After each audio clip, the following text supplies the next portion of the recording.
Hello everyone, कैसे हैं आप लोग।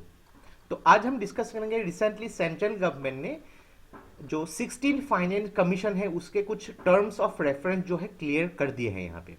तो ये क्या क्या टर्म्स ऑफ रेफरेंस होने वाली है, 16 फाइनेंस कमीशन के बारे में हम थोड़ा सा डिस्कस करेंगे।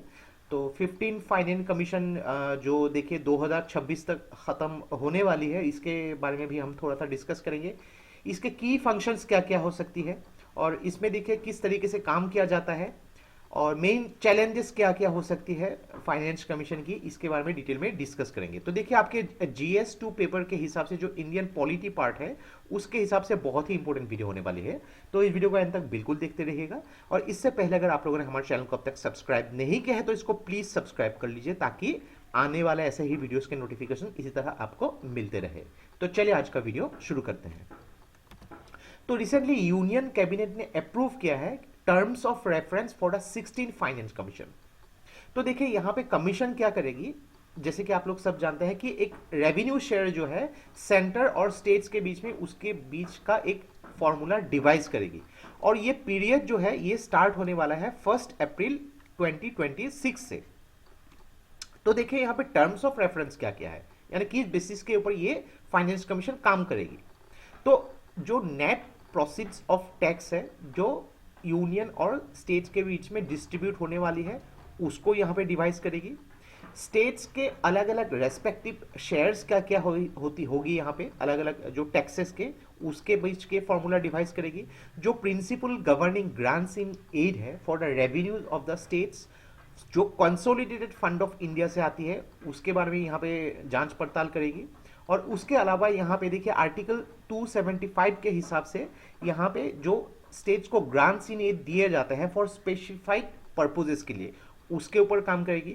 और उसके अलावा कंसोलिडेटेड फंड ऑफ स्टेट से जो अलग अलग पंचायत एंड म्यूनिसिपैलिटीज को जो भी शेयर मिलनी चाहिए उसके बारे में भी यहाँ काम करेगी। तो अगर देखेंगे आप जो क्राइटेरिया है 14 फाइनेंस कमीशन और 15 फाइनेंस कमीशन का एक कंपैरिजन तो आप देख सकते हैं। तो इसका जो 14 फाइनेंस कमीशन 2015 से लेके 2020 तक हुई थी। देन जो 15 फाइनेंस कमीशन 2021 से लेके 2026 तक। तो अगर देखा जाए दोनों, आप वीडियो को पॉज करके देख सकते हैं, इनकम डिस्टेंस जो 14 फाइनेंस कमीशन में 50 होती थी अभी ये 45% कर दिया, यानी कि जो भी स्टेट ज्यादा इनकम कर रही है उनको ज्यादा प्रेफरेंस मिलेंगे। पॉपुलेशन जो 14 फाइनेंस कमीशन में 1971 के हिसाब से थी और यही चीज जो है आपके अगर देखा जाए 15 फाइनेंस कमीशन में 2011 सेंसस के हिसाब से, और इसको 15% रखा गया, यानी कि जिस स्टेट का पॉपुलेशन ज्यादा है उसको प्रेफरेंस ज्यादा दिया गया है। एरिया अगर देखा जाए जो भी स्टेट का एरिया ज्यादा है लगभग सेम ही है 14 एंड फाइनेंस 14 एंड 15 का 15%, यानी कि महाराष्ट्र को ज्यादा फंड मिलेगा in comparison to the Goa. तो फॉरेस्ट एंड इकोलॉजी को देखिए 10% रखा गया है। और कुछ नए पॉइंट्स रखे गए हैं कि डेमोग्राफिक परफॉर्मेंस, यानी कि एक स्टेट अपने देखिए जो जेंडर इक्वलिटी हो गई, यहाँ पे लिटरेसी रेट हो गए, पॉपुलेशन कंट्रोल में किस तरीके से काम करे उसके लिए भी दिए गए हैं। यानी कि आपके साउथ इंडियन स्टेट्स सपोज मान लीजिए कि केरला को थोड़ा सा प्रेफरेंस ज्यादा मिलेगा in comparison to the Bihar. Tax afford के लिए यहाँ पे 2.5% रखा गया है। तो ये बहुत ही इंपॉर्टेंट है, आपको डेफिनेटली इसके बारे में जानना ही चाहिए। तो फाइनेंस कमीशन के बारे में बात करेंगे। डेफिनेटली आप जो जानते हैं यहाँ पे कि फाइनेंस कमीशन ऑफ इंडिया इसको एस्टैब्लिश किया गया था by the president in 1951 based on article 280 of Indian constitution. तो इसका प्राइमरी रोल क्या है कि रेगुलेट करना कि फाइनेंशियल रिलेशन सेंट्रल गवर्नमेंट और इंडिविजुअल स्टेट गवर्नमेंट के बीच में कैसे होनी चाहिए।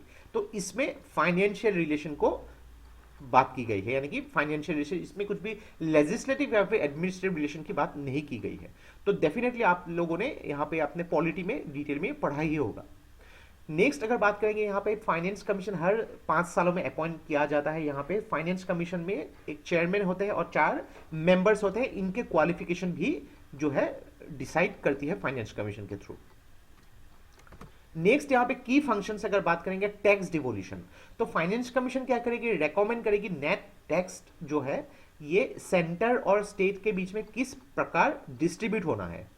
नेक्स्ट ग्रांट्स इन एड, यानी कि ग्रांट्स जो दिए जाते हैं अलग अलग स्टेट्स को, तो उसके प्रिंसिपल गवर्निंग जो प्रोसेस है उसको भी फाइनेंस कमीशन ही डिसाइड करती है। स्टेट फंड्स अगर बात करनी है तो स्टेट के कंसोलिडेटेड फंड से यहाँ पे जो एडवाइस किया जाएगा, ताकि जो लोकल बॉडीज, म्यूनिसिपैलिटीज, पंचायत किस तरीके से देना है based on state finance commission recommendations. तो क्या आप मुझे कमेंट बॉक्स पे लिख के बता सकते हैं कि जो स्टेट फाइनेंस कमीशन कौन से आर्टिकल में आता है? नेक्स्ट अगर बात करेंगे अलग अलग फाइनेंशियल फंक्शंस के बारे में, यहाँ पे फाइनेंशियल मैटर जो है प्रेसिडेंट के हिसाब से जो रेफर किया जाता है उसको भी एड्रेस किया जाता है। नेक्स्ट अगर बात करेंगे कुछ चैलेंजेस, देखिए यहाँ पे फाइनेंस कमीशन के साथ कुछ नई चैलेंजेस भी आती है कि जीएसटी काउंसिल। तो जीएसटी काउंसिल क्या करती है? टैक्स रिलेटेड इशू के बारे में ही यहाँ पे बात करती है। तो ये देखिए जीएसटी काउंसिल जब आ जाती है, जो एक परमानेंट कॉन्स्टिट्यूशनल बॉडी है, तो उसके हिसाब से भी कुछ कुछ चैलेंजेस आ सकती है यहाँ पे। Next, conflict of interest. तो देखिए जीएसटी काउंसिल जो भी डिसीजन देती है ऑन टैक्स रेट, ये इंपैक्ट कर सकती है फाइनेंशियल कमीशन का जो रेवेन्यू शेयरिंग कैलकुलेशंस के साथ। यानी कि देखिए जीएसटी के हिसाब से किस तरीके से यहाँ पे जो आपके स्टेट जीएसटी हो गई, यहाँ पे इंटीग्रेटेड जीएसटी हो गई, यहाँ पे ये भी थोड़ी सी प्रॉब्लम कर सकती है इन कंपैरिजन, या फिर जीएसटी के जो कंसेशन मिलनी है तो उसके साथ भी थोड़ी सी एक कॉन्फ्लिक्ट हो सकती है जो फाइनेंस कमीशन के रिकमेंडेशंस के साथ। अगर बात करेंगे यहाँ पे सेंटर जनरली क्या करती है, फाइनेंस कमीशन के सजेस्ट को अडॉप्ट करती है बेस्ड ऑन टैक्स डिवोल्यूशन, कितनी भी फिजिकल टारगेट हो उसके हिसाब से। तो अगर यहाँ पे जीएसटी काउंसिल कुछ रिकमेंडेशंस भी दे तो उसको कभी कभी ओवरलैप किया जा सकता है। तो ये कुछ कुछ चैलेंजेस है। देखिए यहाँ पे बिकॉज 2026 तक ये है जो 16 फाइनेंस कमीशन फॉर्म होने वाली है, इसके टर्म्स ऑफ रेफरेंस दिए गए हैं। बहुत सारे यहाँ पे हो सकता है कि क्राइटेरिया जो है 15 फाइनेंस कमीशन से चेंज हो सकती है, और चेंजेस होनी भी चाहिए, क्योंकि देखिए यहाँ पे ग्रेजुअली हम लोग एक एनवायरमेंटली सस्टेनेबल जो एक सोसाइटी के तरफ आगे बढ़ते जा रहे हैं। तो जो भी स्टेट्स उसके ऊपर काम कर रही है, अपने डेमोग्राफी या फिर सोशियो इकोनॉमिक जो पॉइंट ऑफ व्यू के हिसाब से अपने को डेवलप कर रही है, उनको ज़्यादा प्रेफरेंस देना ही होगा यहाँ पे। ताकि देखिए कोई भी स्टेट अगर ऐसा ना हो कि पॉपुलेशन उनके ज़्यादा है, तो पॉपुलेशन के हिसाब से अगर ग्रांट्स मिलेंगे तो वो स्टेट अपने पॉपुलेशन कंट्रोल या फिर सोशियो इकोनॉमिक डेवलपमेंट को ज़्यादा महत्व नहीं दे सकती है। तो इसके लिए देखिए यहाँ पे एनवायरमेंटल या फिर डेमोग्राफिक या फिर जो भी उनके प्रोडक्टिविटी है उसको महत्व देना होगा। तो उसके हिसाब से यहाँ पे क्राइटेरिया जो है चेंज हो सकती है।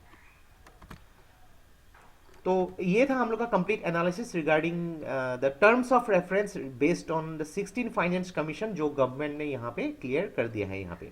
तो देखिए बहुत ही इंपॉर्टेंट है, आपको प्री या फिर मेंस में सीधे सवाल यहाँ पे बन सकते हैं। तो आशा करते हैं यहाँ पे इस वीडियो से आपको बहुत कुछ चीज़ें सीखने को मिला होगा। और ये वीडियो अगर आप लोग को अच्छा लगे इसको प्लीज़ लाइक कीजिए, इसको सब्सक्राइब कीजिए, इसको शेयर कर दीजिए। तो आज के लिए बस इतना ही। देखते रहिए study rise. Take care, thank you and जय हिंद।